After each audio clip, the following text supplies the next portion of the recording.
Bonjour, bienvenue dans cette vidéo qui va vous permettre de recueillir différentes mesures concernant la masse et le poids d'un objet.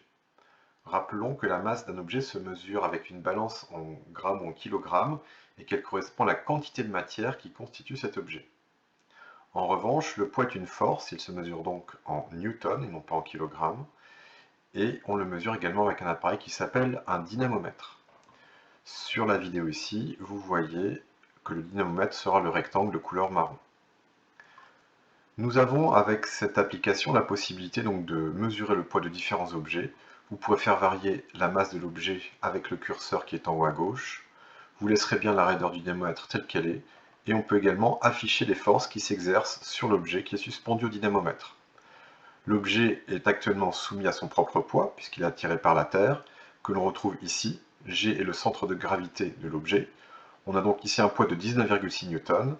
Et cet objet est à l'équilibre, puisque la table, en verre ici ou le sol, peu importe, exerce une force opposée au poids, c'est-à-dire même direction, mais de sens opposé, selon la verticale, mais vers le haut cette fois-ci. Et on voit que les deux forces ont la même intensité, à savoir 19,6 newtons.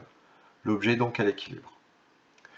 À l'aide du curseur rouge, vous pouvez à présent déplacer la main de l'observateur, qui va petit à petit soulever l'objet. On voit à ce moment-là que la force exercée par le support diminue, puisqu'elle est aidée par la force exercée par l'observateur qui tient le dynamomètre, jusqu'à ce que finalement l'observateur réussisse à faire décoller l'objet du support, et cette fois-ci, avec un œil, on peut mesurer la force qui correspondra au poids de l'objet, qui est exactement opposée à celle exercée par le dynamomètre. Autrement dit, on peut mesurer que le poids de l'objet est ici égal à 19,6 newtons pour une masse de 2 kg. Vous pouvez ensuite reposer l'objet et changer la masse. Par exemple, on peut choisir une masse de 1,6 kg. Et pour déterminer son poids, vous soulevez l'objet à nouveau. Et on voit que la force de compensation du dynamomètre est de 15,68 newtons, qui compense le poids de l'objet à 15,68 newtons aussi, puisque l'objet est à l'équilibre.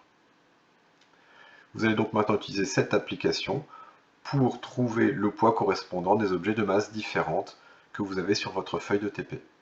Bon travail!